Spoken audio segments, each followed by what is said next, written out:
de todas las mañanas. Les informo que ayer hubieron buenas noticias porque se dio a conocer una declaración unilateral del gobierno de Estados Unidos acerca de destinar fondos, recursos, inversión para Centroamérica, para 3 países de Centroamérica y también para nuestro país. En el caso de Centroamérica es una inversión en general de 5.800 millones de dólares y en lo que corresponde a nuestro país hay el compromiso de invertir 4.800 millones de dólares.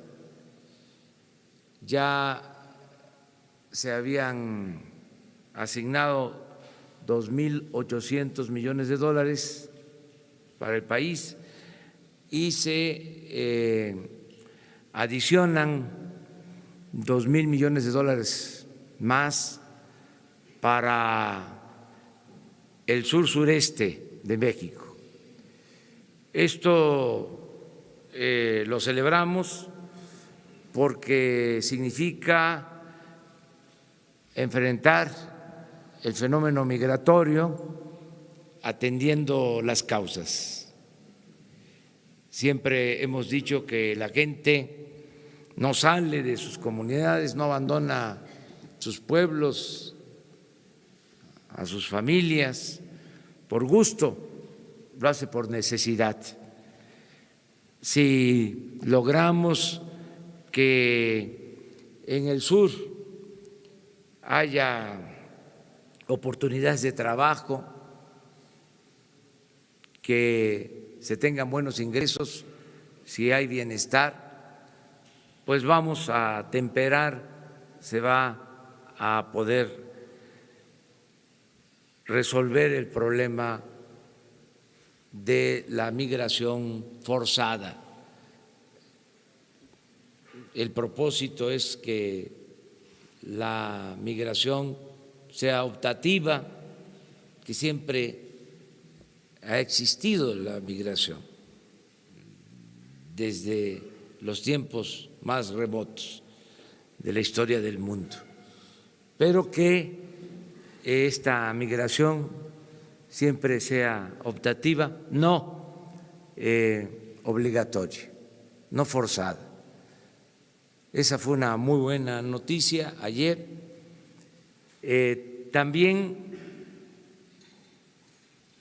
nos informó el presidente de Nestlé de una inversión en Veracruz para poner una planta que procese café. Es una inversión de alrededor de 150 millones de dólares. Esta planta se va a ubicar en el puerto de Veracruz para procesar café, no solo para el mercado interno, sino también para la exportación. Se va a convertir en la planta que procese café más grande del mundo. Vamos a estar en condiciones de tener un mayor desarrollo en lo que tiene que ver con la producción, la transformación del café, más que otros países. Vamos a estar en posibilidades de adelantarnos a Brasil, que tiene el primer lugar en este proceso de industrialización. Otra información de ayer, pues es que revisamos el presupuesto y en efecto encontramos de que había una disminución en el presupuesto destinado a las universidades públicas y se rectificó, se va a corregir.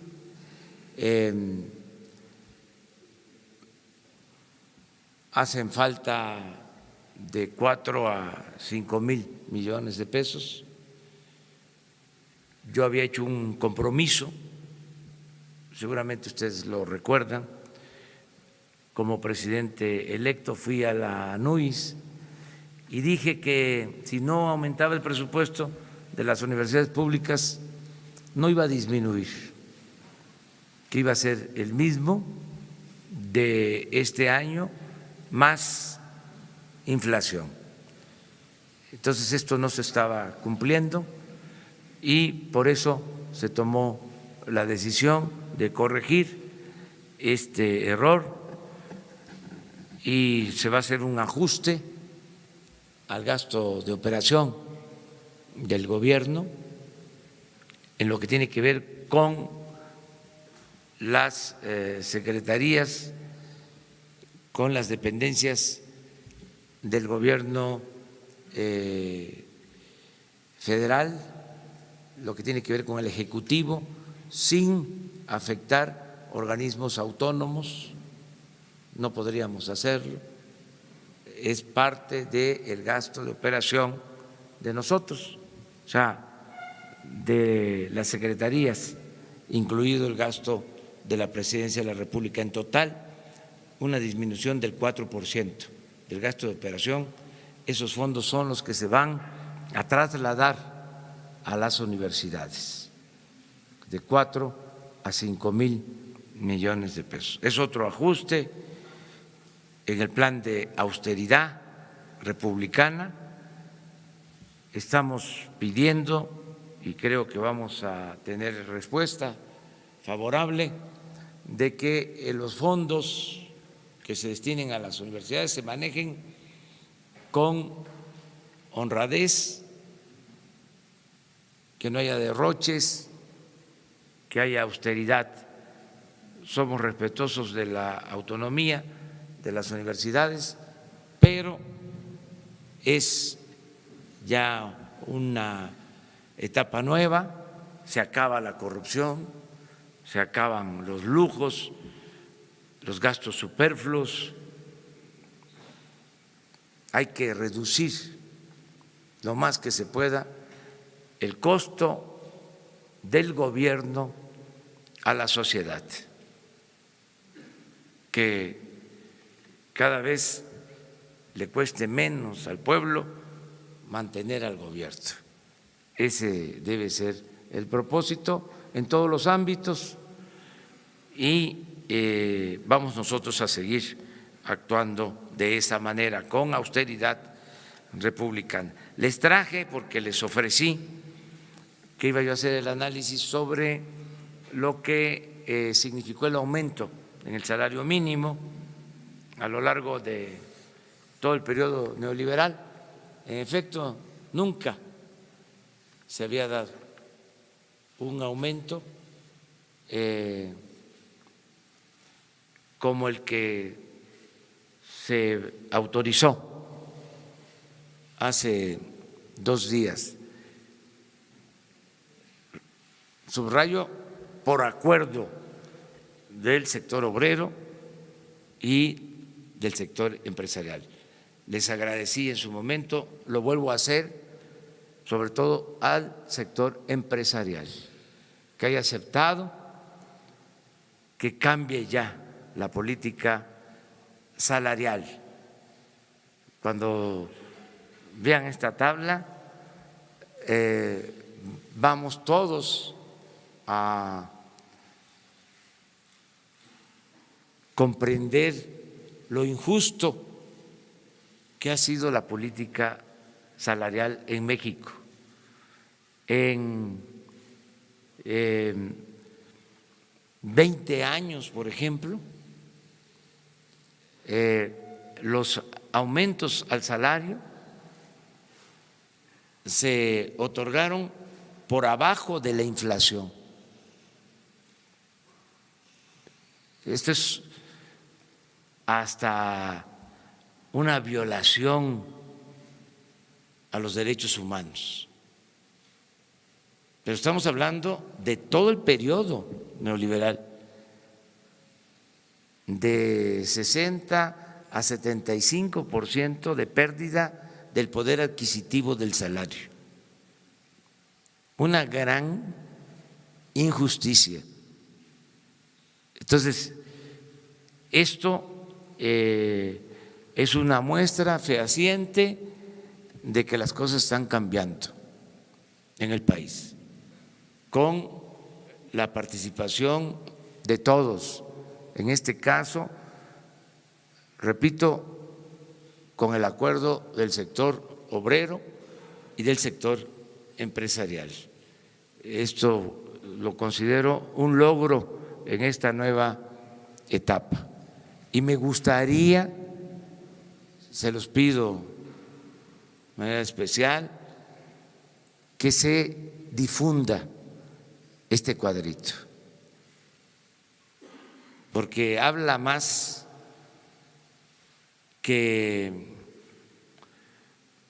1000 artículos, que 1000 editoriales.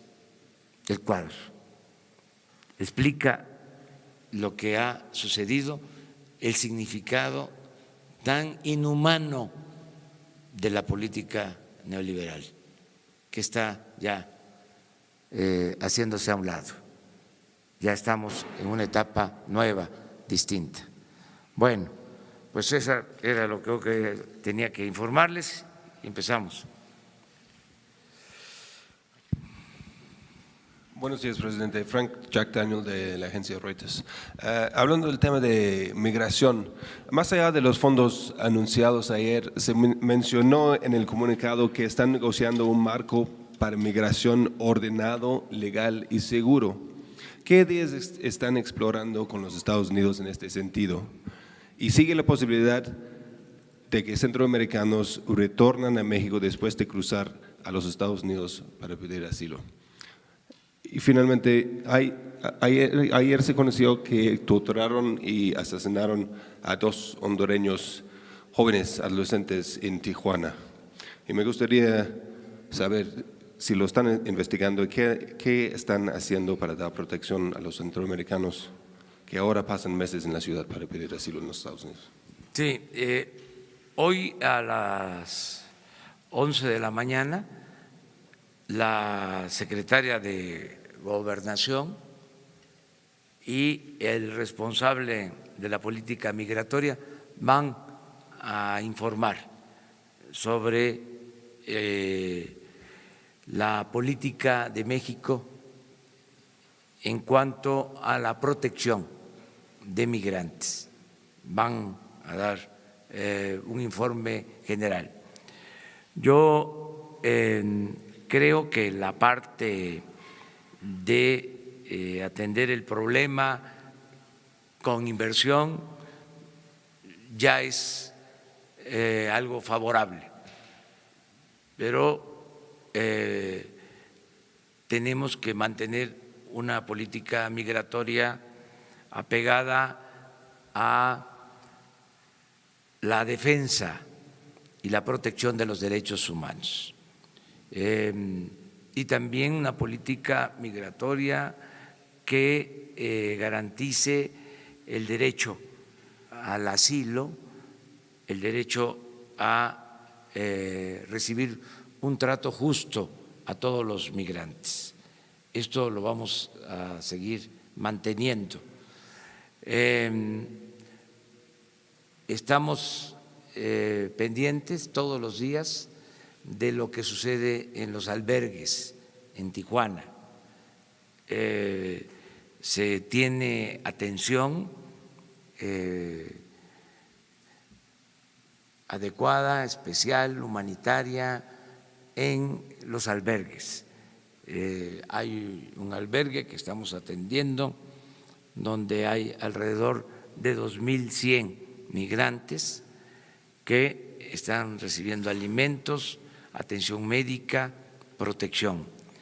Hay otros albergues de la sociedad civil que también están siendo supervisados por nosotros para que se den todas las atenciones. Lamentablemente sucedieron estos hechos a los que hace mención de la pérdida de vida de 2 jóvenes. Se están haciendo las investigaciones. Hoy recibimos este reporte en la mañana, por eso mis reuniones diarias, y a las 11 seguramente les van a dar información sobre estos hechos. Sí, es que es probable que hoy, si no mañana, el secretario de Relaciones Exteriores, Marcelo Ebrard, les hable del proceso que estamos siguiendo, de cómo se están llevando a cabo las conversaciones con los funcionarios del gobierno de Estados Unidos para resolver de manera integral todo lo relacionado con la política migratoria. Vamos por paso. Se avanzó, reitero, en que se comprometan recursos para impulsar el desarrollo. Tenemos todavía que ponernos de acuerdo sobre los proyectos. Tenemos todavía que ver lo de las visas de trabajo. Nosotros estamos comprometidos a otorgar visas de trabajo a trabajadores centroamericanos, porque los proyectos que se van a aplicar en el sureste del país, más estas inversiones van a permitir que haya ocupación. Vamos a poder dar visas de trabajo a trabajadores centroamericanos. Y queremos también que en Estados Unidos se den visas de trabajo para México, que se amplíe el número de visas y que también haya visas de trabajo para migrantes centroamericanos. Estamos analizando todo esto con el gobierno de Estados Unidos. Yo le voy a pedir a Marcelo que les informe más sobre esto. Hoy es política migratoria, la definición de nuestra política migratoria y el plan general que lo exponga el secretario de Relaciones Exteriores. Buenos días, presidente. Janet López Ponce de Milenio. Preguntarle este error que se dio en el presupuesto de las universidades, ¿en qué momento usted se da cuenta? Porque todavía ayer usted en la conferencia seguía sosteniendo que no había una reducción en el presupuesto a las universidades. ¿De quién fue un error? ¿De Presidencia, de Hacienda? Y pues ya van algunos errores que se cometen en cosas tan delicadas como esto, como la reforma educativa. ¿Quién se está equivocando tanto en el gabinete, presidente? Y también preguntarle, ayer Alfonso Durazo decía en el tema de la Guardia Nacional que si no se aprobaba definitivamente todos los militares regresaban a los cuarteles. ¿Es así tan extremista la estrategia de plano, si no se aprueba el modelo de la Guardia, regresar a todos los militares? Gracias. Bueno, pues sí cometemos errores, O sea, esta es la diferencia entre el ser humano y la divinidad. Sí cometemos errores. Lo importante es rectificar, reconocer cuando se cometen errores. En este caso, les comentaba, fue un planteamiento que hice públicamente, seguramente ustedes lo registraron, más tarde les puedo decir el día, la hora, incluso hasta debe estar grabado, debe haber un audio, o se registró, se ha de haber publicado. Y yo tenía la idea de que se había recogido este compromiso. Ayer, si ustedes recuerdan, les comenté que les iba a informar el secretario de Educación, todavía en la idea de que no había disminución al presupuesto de las universidades. Como tenía que informarles el secretario de Educación, pues hablé con él, me entregó una información, luego hablé con los servidores públicos de Hacienda y coincidió de que en efecto hay una disminución en el presupuesto de las universidades. Entonces ayer mismo, como estaba en Hidalgo tratando el tema educativo precisamente, pues ayer mismo di a conocer que se enmendaba, se resolvía este problema, se corregía este error. Eso fue lo que sucedió. Acerca de la Guardia Nacional, decirles que es muy importante que tengamos este agrupamiento para garantizar la seguridad pública. Yo espero que los legisladores aprueben la reforma constitucional. Tengo confianza de que van a actuar los legisladores con responsabilidad, porque se requiere contar con más elementos para la seguridad pública. No se tienen elementos suficientes y el marco legal actual no permite que las Fuerzas Armadas hagan labores de seguridad pública. El artículo 21 de la Constitución, para ser precisos, establece que la seguridad pública debe ser responsabilidad de la autoridad civil y no tenemos elementos suficientes. Requerimos del apoyo de las Fuerzas Armadas para crear este nuevo agrupamiento que garantice la seguridad pública sin violar derechos humanos y con el cumplimiento de protocolos para el uso de la fuerza. Esto va a ayudar mucho. Les daba el ejemplo que en la Ciudad de México hay 86,000 policías en las 4 corporaciones, en la preventiva, en la bancaria, en la auxiliar, en la policía fiscal, 86,000. El presidente de la República, con el marco actual, como lo establece la Constitución, solo puede disponer de 20,000 elementos, de 20,000 efectivos de la Policía Federal. Entonces, ante un problema tan grave, necesitamos un agrupamiento de 120, 150,000 elementos y estamos buscando unir esfuerzos, voluntades, amalgamando la policía militar con la policía naval, con la policía federal.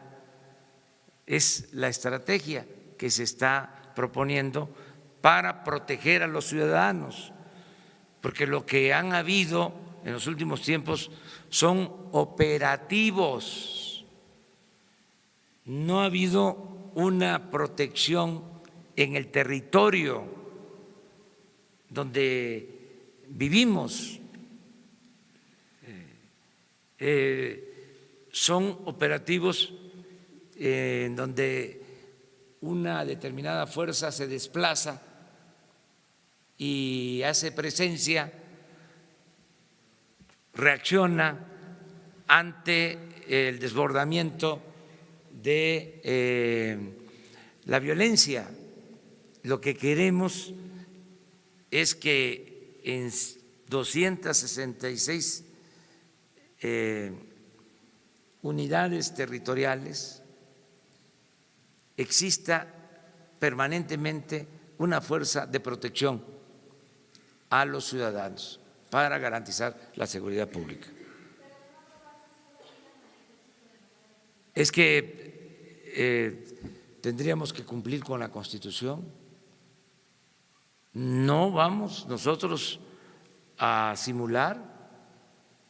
Esto no es el porfiriato o los tiempos posteriores al porfiriato, de que la Constitución se respetaba en la forma y se violaba en el fondo. O sea, hay que cumplir lo que establece la Constitución. Por eso, de manera abierta, franca, estamos planteando la reforma a la Constitución, ya no seguirle dando la vuelta, seguir simulando. O sea, vamos a analizar las cosas como son, con realismo, ¿sí? Y vamos a buscar la manera de resolver el problema.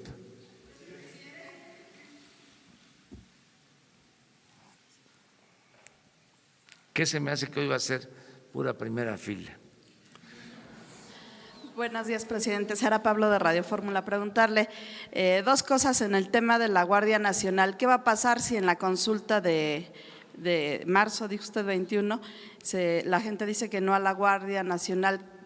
¿Qué va a pasar con la ley si es que ya la aprobaron los diputados? ¿No sería mejor esperar a que se diera la consulta y luego la aprobación del Congreso? ¿O en qué tiempo usted ve que pudiera ya estar lista? Y bueno, por el tema presupuestal nada más, hay otros rubros. Ayer Marcelo Ebrard decía que quizá había sido también un error recortar a los consulados, que él esperaba que hubiera alguna reparación también. También en cultura, hay una protesta de artistas ayer en el Congreso, ¿hay apertura, hay posibilidad todavía de maniobra en este presupuesto, en este proyecto que envió para estas reasignaciones? Gracias. Sí, dos cosas. Nos urge la reforma constitucional para atender el problema o atender mejor el problema de la inseguridad y de la violencia.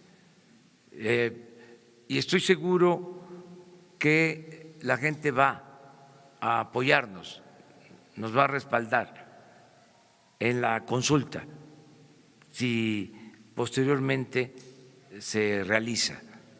Además, para llevar a cabo la consulta estamos también esperando la modificación al artículo 35 de la Constitución, porque hay una propuesta en ese sentido. Acerca de la revisión del presupuesto, bueno, yo sin decir que se va a revisar todo, sí señalo que, como su nombre lo indica, se trata de un presupuesto. Entonces, está sujeto a la revisión. Todavía en esta etapa del Ejecutivo. Luego, pues es la facultad de la Cámara de Diputados, facultad exclusiva de la Cámara de Diputados, aprobar el presupuesto. Ellos están atendiendo este asunto. Y luego, una vez aprobado el presupuesto, por ley, el Ejecutivo tiene facultades para hacer ajustes. Y estos posibles cambios se van a dar a partir de los avances que se vayan registrando, porque muchas veces se autoriza presupuesto a una dependencia y no se ejerce. Hay lo que se conoce como subejercicio, eso es muy común. Entonces, nosotros vamos a hacer una evaluación sobre avance de obras, de las acciones del gobierno, avance físico, avance financiero, para ir evaluando el ejercicio del presupuesto. Vamos a hacer estas evaluaciones trimestrales. Ya hasta tengo la fecha de la primera evaluación. Va a ser por gabinete. Se van a integrar 4 gabinetes: el gabinete de seguridad, el gabinete de Hacienda y de Desarrollo Económico, el gabinete para obras e infraestructura y el gabinete de bienestar, porque las evaluaciones no se pueden hacer con todo el gabinete, porque estamos hablando de evaluaciones programa por programa. ¿Cuánto es lo asignado al programa y qué avance físico, qué avance financiero? No solo de oficina, sino de campo. Yo voy a tener en presidencia un equipo, como lo tuve cuando fui jefe de gobierno, que me va a reportar sobre el avance de todos los programas del gobierno. Además, yo voy a andar recorriendo siempre el país. Si se autoriza un camino, pues voy a pasar por ahí y me voy a dar cuenta si están trabajando o no están trabajando. Voy a tener esta evaluación, esta supervisión permanente, y a partir de esas evaluaciones trimestrales, pues vamos a decidir si hay una dependencia que está trabajando y que tiene dificultad para mantener sus gastos de operación,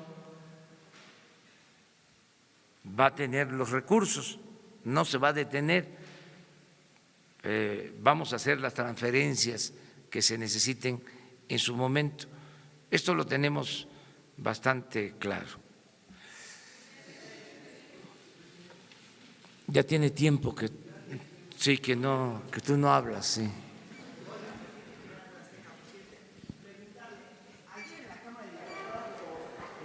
Ahora sí que los diputados de oposición protestaron, estuvieron, incluso tomaron parte ahí de la tribuna, me parece, en la Cámara de Diputados, porque dicen que usted no quiere, o que su equipo no quiere, que se le quite un impuesto especial a la gasolina, y ellos insisten en que pues a partir del 1 de enero pues seguirá habiendo estas cosas que conocemos como gasolinazos.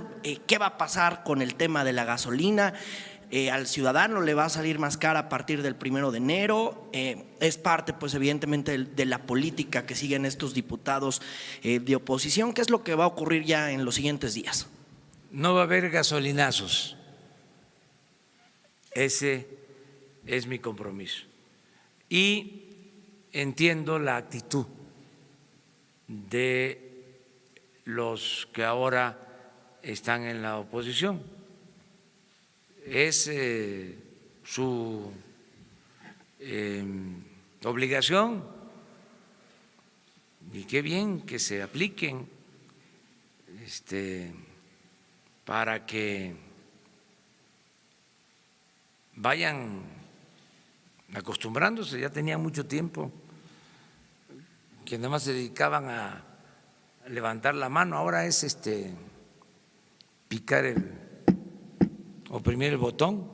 Si ellos aprobaron todo eso, los aumentos en el precio de las gasolinas, es como el mundo al revés, pero es legítimo y qué bueno que hay oposición. Nada más en lo que a nosotros corresponde decir que vamos a cumplir el compromiso de que no van a haber gasolinazos.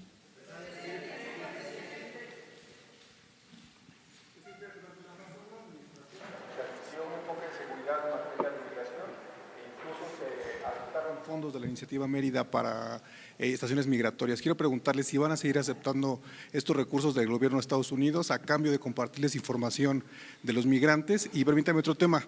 En campaña dijo que no iba a permitir más el espionaje desde las instituciones de seguridad. Para este momento ya debe tener un análisis sobre qué es lo que dejaron las administraciones pasadas y si hay responsabilidades a investigar. Gracias. Bueno, nosotros no aceptamos cooperación para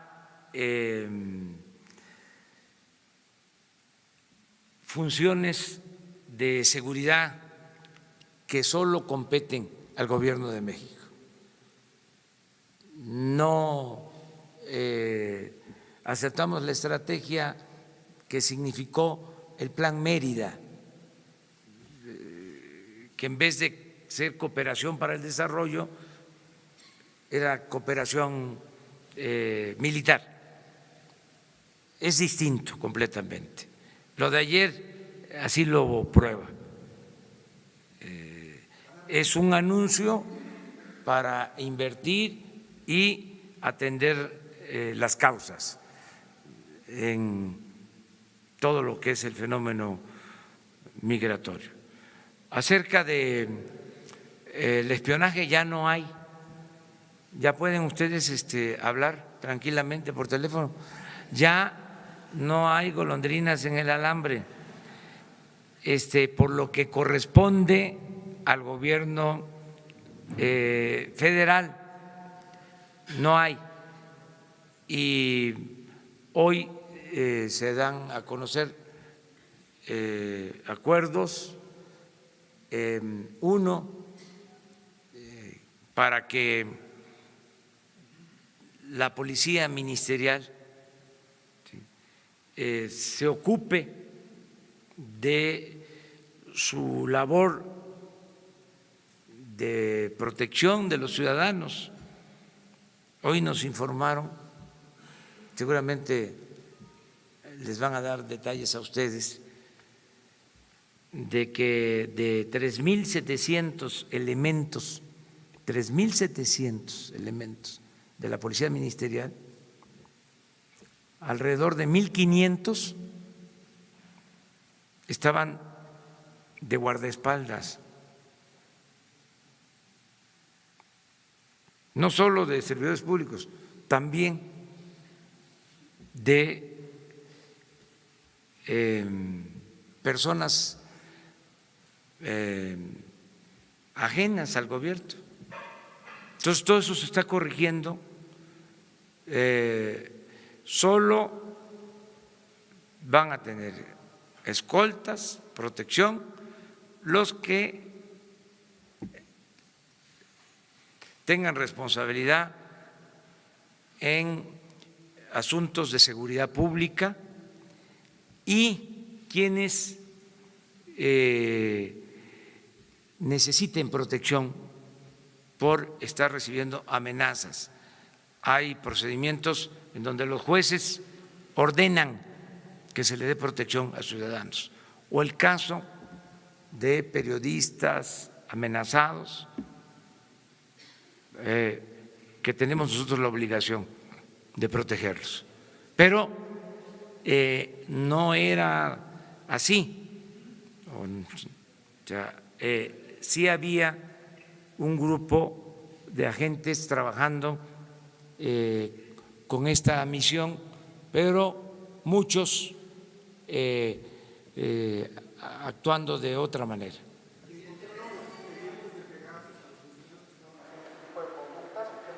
No se ha visto todavía lo de los archivos. Es muy probable que se abran todos los archivos, o sea, que se transparente todo. Pero vamos a ir por parte. Tenemos también pendiente, espero que en esta misma semana se les informe sobre la liberación de presos políticos que ya se está dando. Es un proceso que ya inició. Buenos días, Nayeli Roldán, reportera de Animal Político. Preguntarle si pudiera abundar sobre el tema de las 100 universidades que se dio a conocer ayer. Raquel Sosa dijo que sería coordinado por el CREFAL. ¿Exactamente en qué consistirá esta coordinación? ¿Se trata de asignar los recursos, de planes de estudio, de la planta docente? ¿Exactamente en qué se va a aplicar?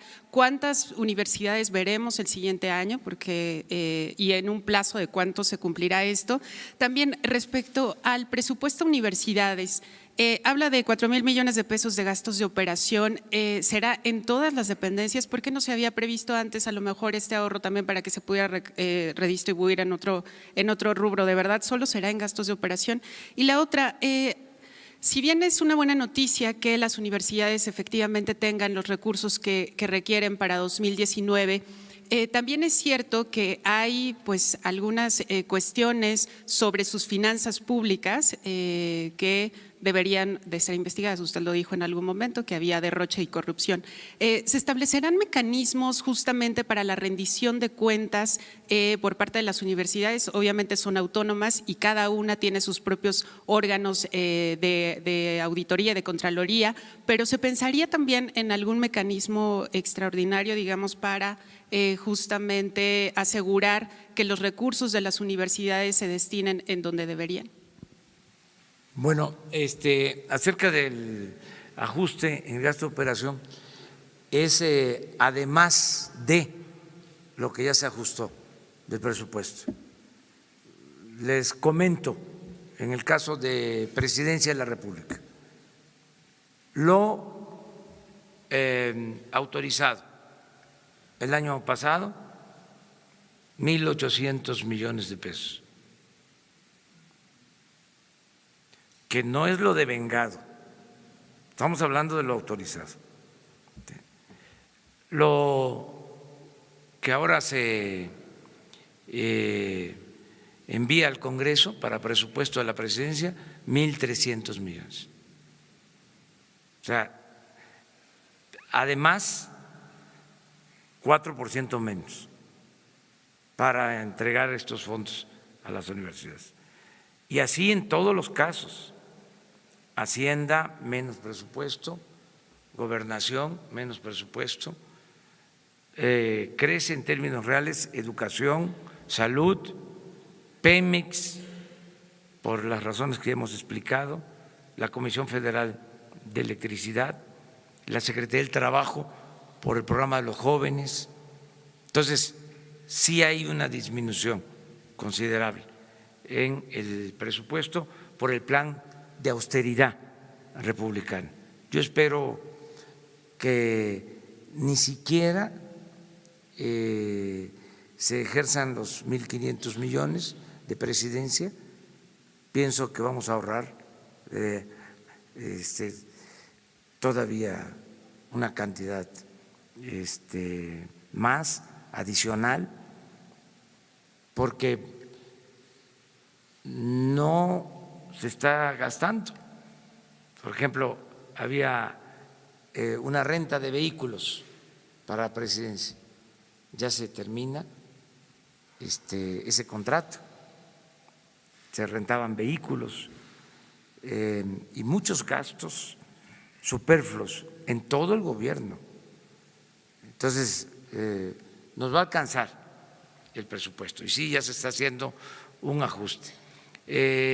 Las universidades son autónomas, ellos tienen que resolver con sus órganos de gobierno interno. Esto es asunto de los universitarios y yo espero que actúen con austeridad, que no haya corrupción, que no haya derroche. Ese es el deseo que tenemos, ¿no? Que se impulse la educación pública, pero que al mismo tiempo haya un manejo transparente del presupuesto. Sí, lo del CREFAL existía y se llegó al acuerdo de utilizarlo con este propósito, porque ya tiene instalaciones en Michoacán y desde Pátzcuaro, Michoacán, se van a coordinar las acciones para la creación de las 100 universidades. Es decir, la rectoría de las 100 universidades del sistema Benito Juárez, de universidades públicas, va a estar en Pátzcuaro, Michoacán. La encargada de este programa es la maestra Raquel Sosa. Estoy muy contento que ella nos está apoyando. Raquel lleva pues cerca de 40 años como maestra de la Facultad de Ciencias Políticas y Sociales de la UNAM, es doctora en Historia, además de ser una mujer preparada, inteligente, tiene convicciones, es honesta. Estoy muy contento. El programa va a contar con un presupuesto de 1,000 millones de pesos. Ayer iniciamos porque se va a reabrir la Escuela Normal del Meche, que la cerraron en este periodo neoliberal. Cerraron la normal del Meche. Ahora se vuelve a abrir. Necesitamos fortalecer las normales, necesitamos apoyar las escuelas para la formación de maestros. Es una concepción distinta a la política educativa del periodo neoliberal. Nosotros tenemos que apoyar a las escuelas normales para tener maestros. Ahora, con todo este desprestigio que produjo la mal llamada reforma educativa en contra de maestros, toda la humillación a los maestros, el descrédito a los maestros, muchos abandonaron la profesión de maestros y vamos a requerir maestros, porque se dejó la formación de maestros. Entonces, para eso es lo de las 100 universidades y en estas 100 universidades hay un número determinado de escuelas normales, de las 100. Las 100, sí, porque se está haciendo con la cooperación de la gente, los ejidos, las comunidades, pequeños propietarios están donando terrenos, están entregando tierras para la construcción de las universidades. Las mismas universidades públicas están ayudando de manera solidaria para la integración de estas universidades. Se están también utilizando espacios que se tenían, por ejemplo, en Nayarit, en La Yesca, crearon una universidad cultural, intercultural, hicieron el edificio y quedó en el abandono. Ahora se va a rehabilitar, ya existen las instalaciones, es cosa de que haya maestras, que haya maestros. Las carreras van a tener que ver con la vocación productiva de cada región, con las características de cada una de las regiones del país. Las universidades van a estar ubicadas en las zonas más pobres y abandonadas de México.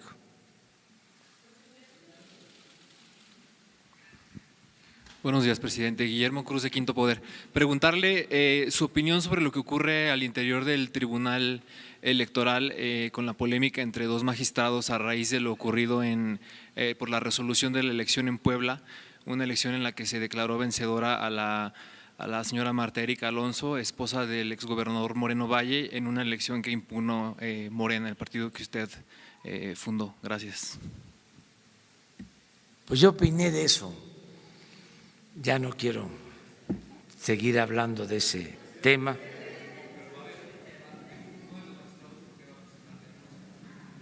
Bueno, eso tiene su derecho. Hay libertad y hay que ejercer todos los derechos. Si hay una inconformidad o se considera que se comete una injusticia o un acto de corrupción, todos estamos obligados a denunciarlo, no quedarnos callados, no ser cómplices. En esta nueva etapa es fundamental la participación de los ciudadanos y más si se trata de autoridades.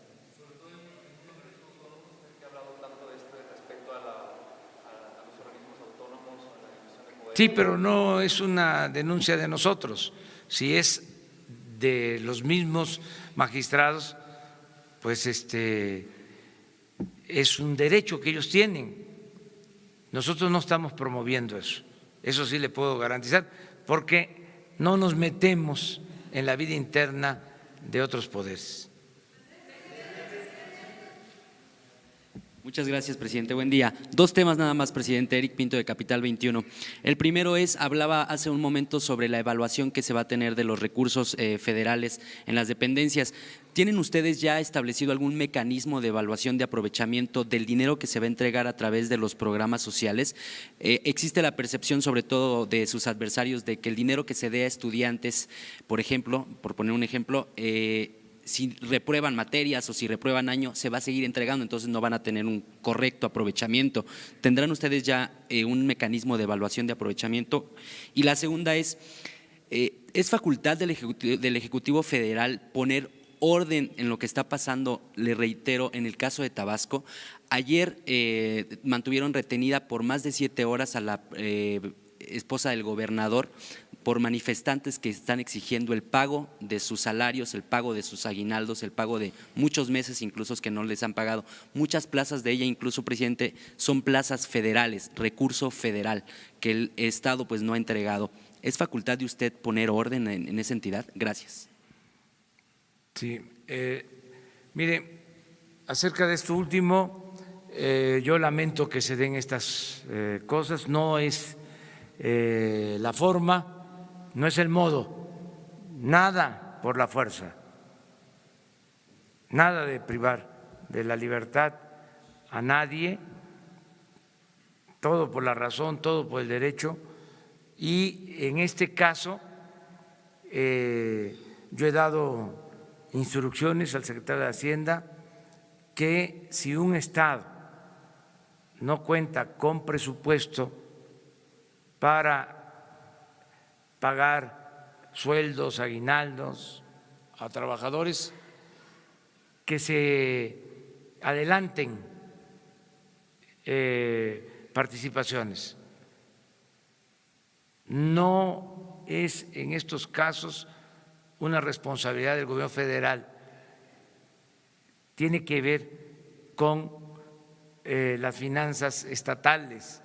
Sin embargo, si nosotros podemos ayudar, lo estamos haciendo.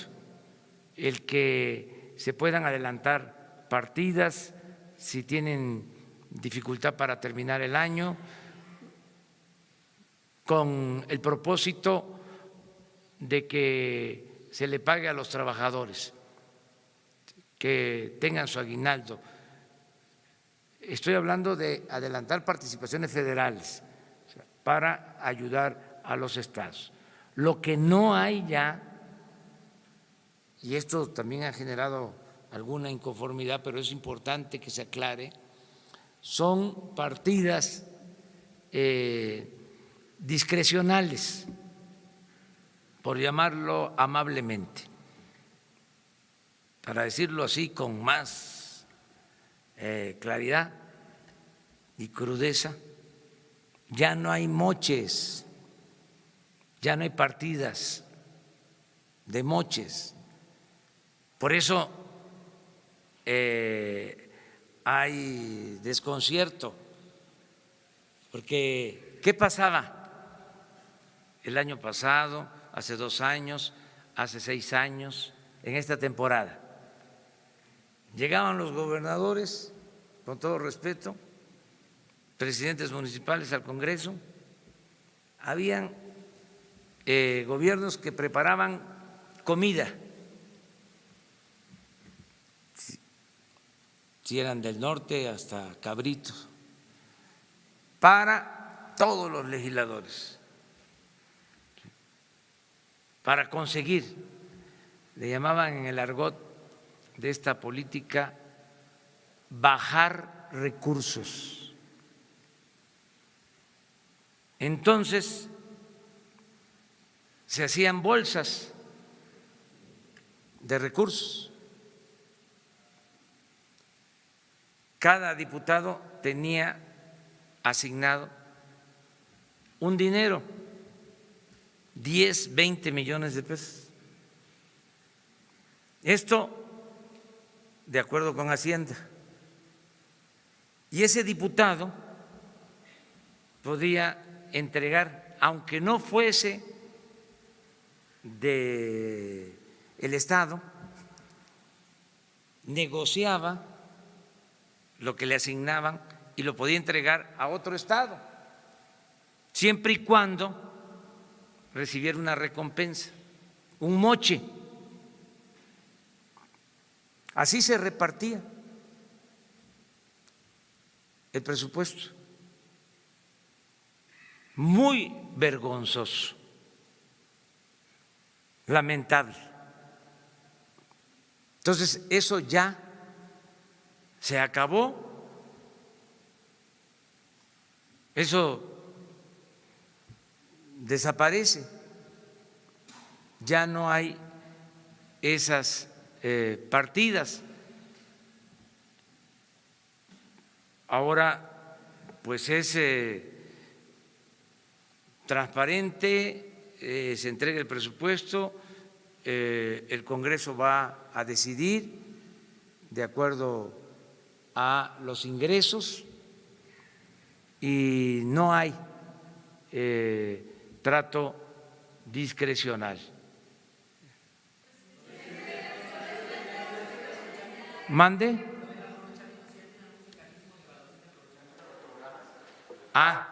También esto es importante. Muchos programas se entregaban a través de intermediarios y en dinero en efectivo, y no le llegaba el apoyo a la gente. Ahora es un censo y va a ser una tarjeta y va a ser completamente transparente. No va a haber intermediación. Entonces, esto va a ayudar mucho para que le llegue completo el apoyo a la gente y que no haya abusos, poder reconocer cualquier tipo de desviación que se cometa. En eso estamos.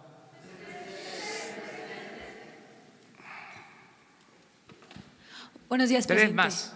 Bertalicia Galindo de Alcanzando el Conocimiento. Además de su compromiso que hizo en la NUYES, también hizo un compromiso con los científicos en minería de que también el presupuesto de ciencia, si no aumentaba, no disminuiría y solamente iría con la inflación. En esta parte de esta revisión del presupuesto que se está haciendo, ¿también no va a disminuir el presupuesto a ciencia o qué pasa ahí?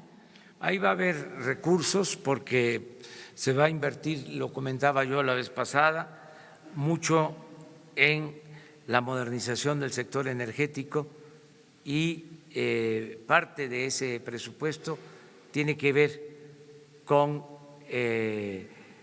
la tecnología y con la ciencia. Entonces no vamos a tener problema y está garantizado el que no falten los recursos para los becarios. Es un compromiso. Todos los becarios de CONACYT van a recibir sus apoyos sin disminución. Gracias.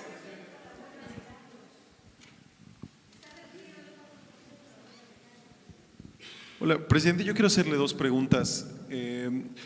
Sobre estos dos errores que se han cometido en estas semanas, primero en el asunto de la autonomía y luego con el tema del presupuesto, ¿no hay una confrontación o no hay un ánimo de buscar una confrontación de su gobierno con las universidades públicas? Esa es la primera. Y la segunda, cambiando un poco el tema, el fin de semana trascendió una fotografía en algunos medios en el que se decía que usted había tenido una especie de desvanecimiento durante la ceremonia del Tren Maya. En este sentido, ¿cuál es su estado de salud? Si ya se fue a revisar durante estas semanas, ¿qué ha cambiado su itinerario de levantarse tan temprano, de tener estas jornadas los fines de semana? Si nos pudiera responder eso, por favor, gracias.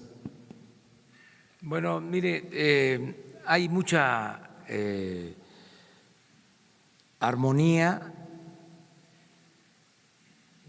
con hechos se puede probar. Creo que lo más destacado fue el acuerdo para aumentar el salario. Eso fue un acuerdo histórico, que los tres factores de la producción, el sector privado, el sector obrero y el gobierno, hayan logrado este aumento. Lo otro es normal, pueden haber discrepancias, pero es consustancial a la democracia. Solo en las dictaduras hay silencio, inmovilismo.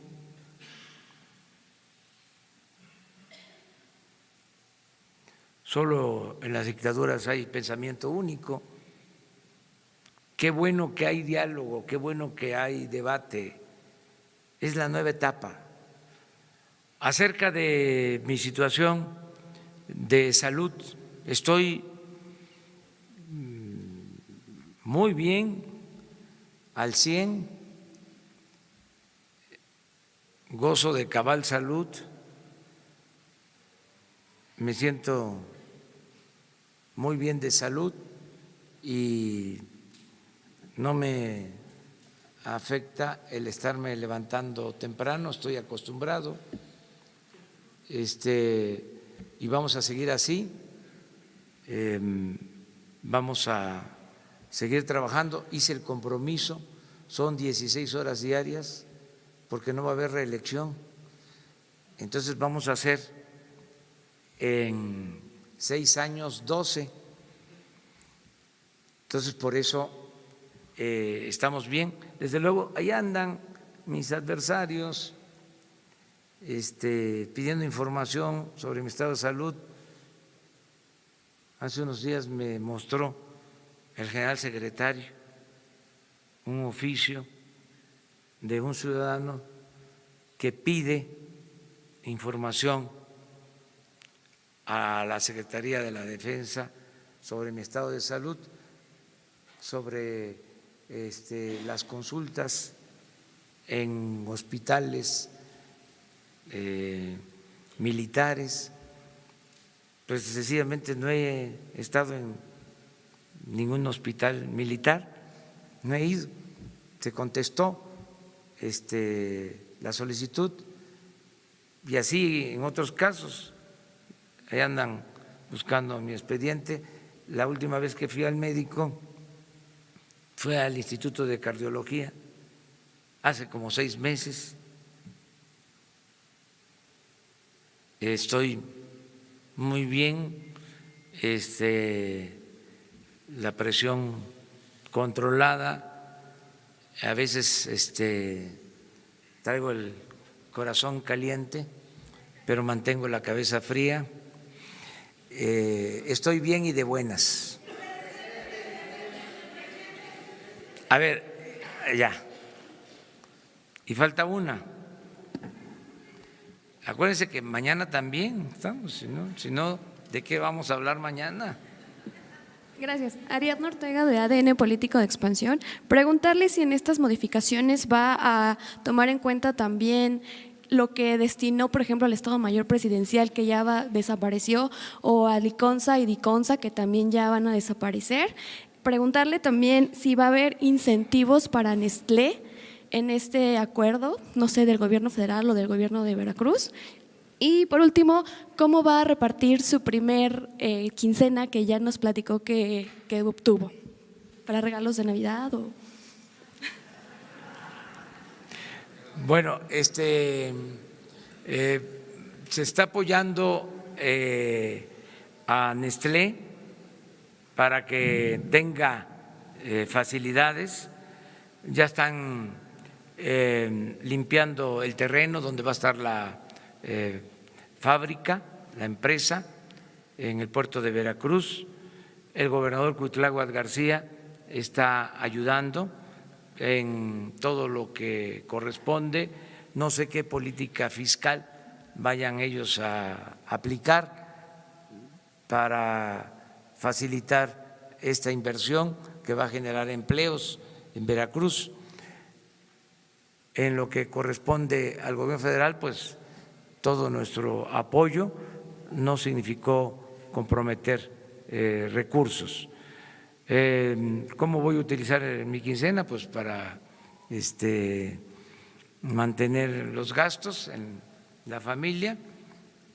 Ya lo que devolví pues es para la hacienda pública, lo van a devolver también otros servidores públicos, porque hay que cumplir con la Constitución, hay que cumplir con las leyes, hay que regresar el dinero, ¿sí?, que nos dieron de más.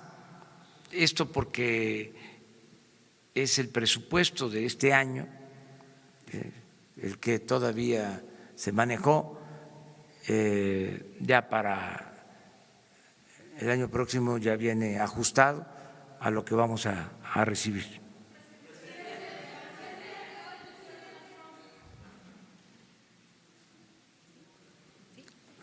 Bueno, los dos. Sí.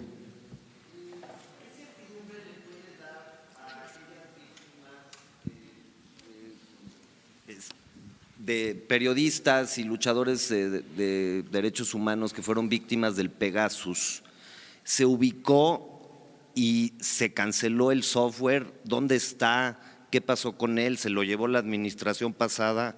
¿Qué certidumbre le puede dar a los luchadores sociales que eso no jamás sucederá en México?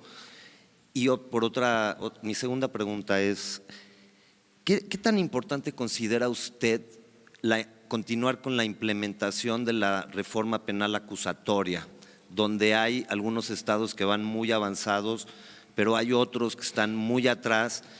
Y como parte de pacificar el país, ¿qué tan importante considera este marco jurídico de la nueva reforma penal acusatoria? Y mi tercera pregunta es, ¿qué tan importante es para usted, presidente, el medio ambiente y la sustentabilidad, y qué lugar tiene la sustentabilidad y el medio ambiente en la cuarta transformación? Bueno, te respondo sobre lo último. Es fundamental. Nosotros apostamos al desarrollo sustentable. Es tan importante que ya hemos tomado decisiones, por ejemplo, para no utilizar el fracking.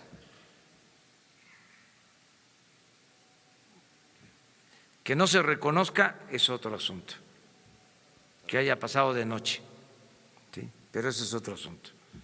Sí, claro. ¿Sí? 2, nada de transgénicos. 3, nunca en la historia de México se habían sembrado tantos árboles como los que se van a sembrar en este sexenio. 4, no vamos a extraer más petróleo del que necesitemos para producir nuestros energéticos. Esto significa que no vamos a estar aspirando a producir 3.500.000 barriles diarios, porque son recursos no renovables que pertenecen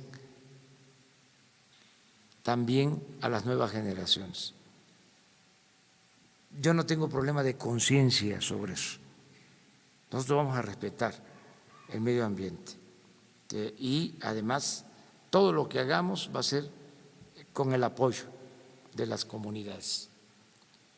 La reforma penal acusatoria y su implementación. Ya inició, es un proceso que se ha ido aplicando, tenemos que mejorarla, pero no podemos cambiar. O sea, pero se continuará con sí, la aplicación. La tenemos que continuar. ¿Y el Pegasus?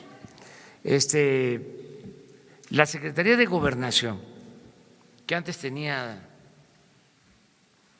mala fama, ¿se acuerdan lo que era la Secretaría de Gobernación? Recordamos. Bueno, pues ahora es en los hechos la Secretaría de la Defensa de los Derechos Humanos. Esa es la Secretaría de Gobernación, ese es el cambio. Entonces, protección completa a todos los ciudadanos, a periodistas. ¿Sí? Por eso está ahí Alejandro Encinas. Bueno, la licenciada Olga Sánchez Cordero,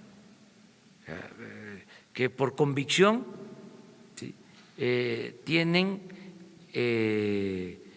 la decisión de defender, de proteger derechos humanos, que serían incapaces de prestarse a un acto que signifique violar derechos humanos o desproteger a los ciudadanos. O sea, todo lo que podamos hacer lo vamos a llevar a cabo. Sí.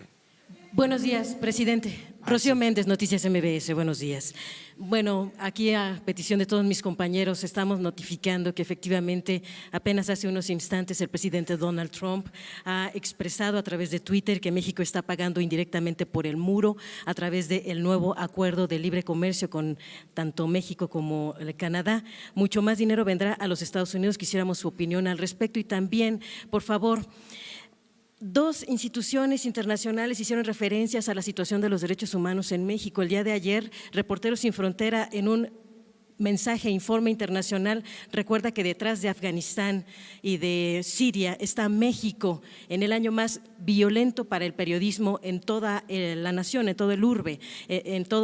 En ese sentido, también Naciones Unidas declara que teme que no se cumplan las recomendaciones que se han hecho en México al respecto de irrespeto a los derechos humanos, en el caso concreto de que la tortura sigue siendo sistemáticamente utilizada como forma para indagar ante diversos delitos y también que hay fabricación de culpables con detenciones arbitrarias. Quisiéramos su opinión al respecto. Y finalmente, solo una acotación de lo que planteaba mi compañera, porque en el presupuesto sí hay una reducción del 4% para becarios de posgrado, presidente. ¿Qué le dice esto a la nación usted? Porque efectivamente el 22 de agosto usted prometió que no bajarían los recursos para ciencia. Gracias.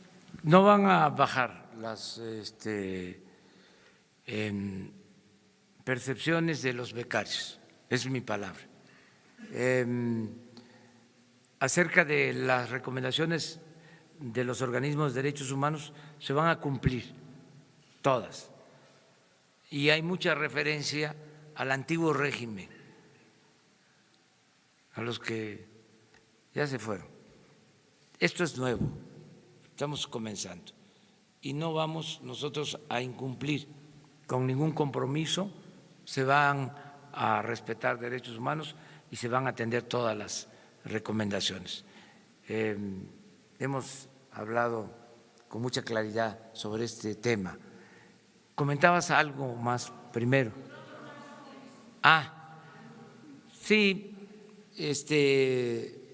yo me quedo con el anuncio de ayer de que van a haber inversiones en Centroamérica y en México para enfrentar el fenómeno migratorio. Eso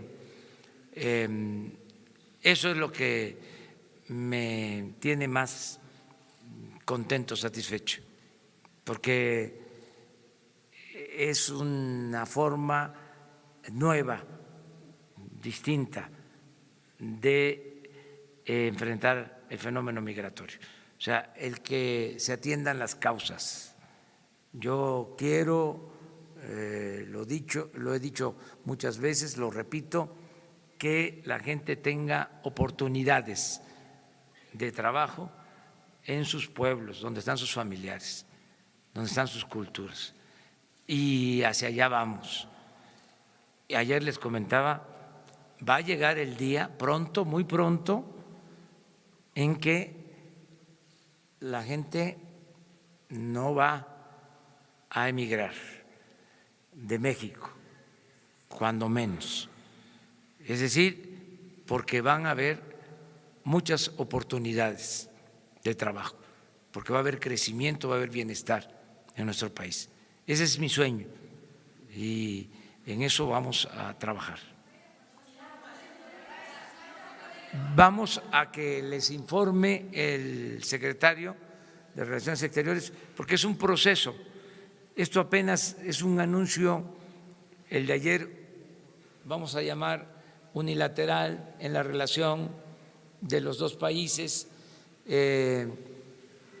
pero vienen encuentros que se van a llevar a cabo en enero. Marcelo Ebrard les va a ampliar sobre la información, sobre la ruta a seguir. Si hay un acuerdo de inversión, como el que se anunció ayer, si se llega a definir bien sobre este anuncio de inversión,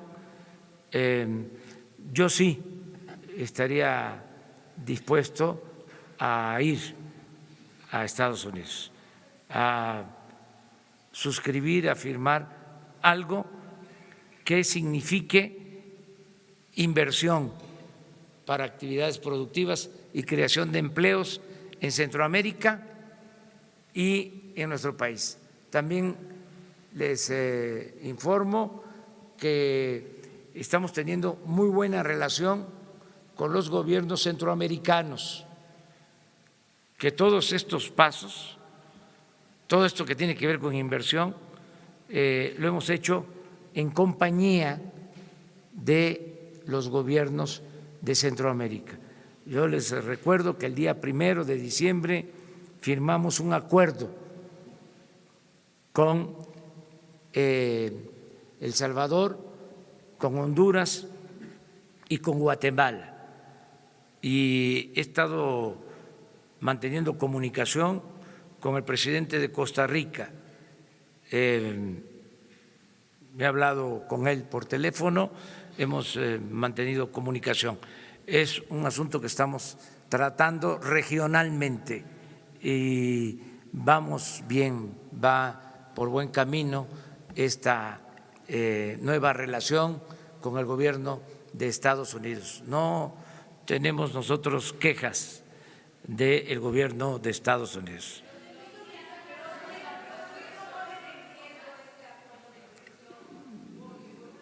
Yo hablo de lo bueno, o sea, yo estoy contento con lo de ayer. Imagínense la inversión extranjera en México este año. Va a ser de alrededor de 22, 24 mil millones de dólares. La inversión extranjera, 24 mil millones. Y si ayer se anuncia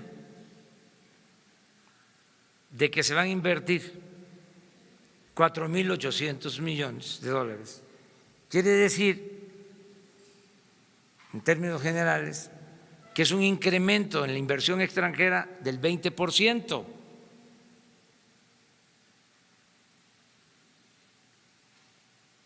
Pues creo que hay motivos para estar contentos, porque necesitamos incrementar inversión. Si hay inversión, hay empleos. Si hay empleos, hay bienestar. Si hay bienestar, hay paz, hay tranquilidad.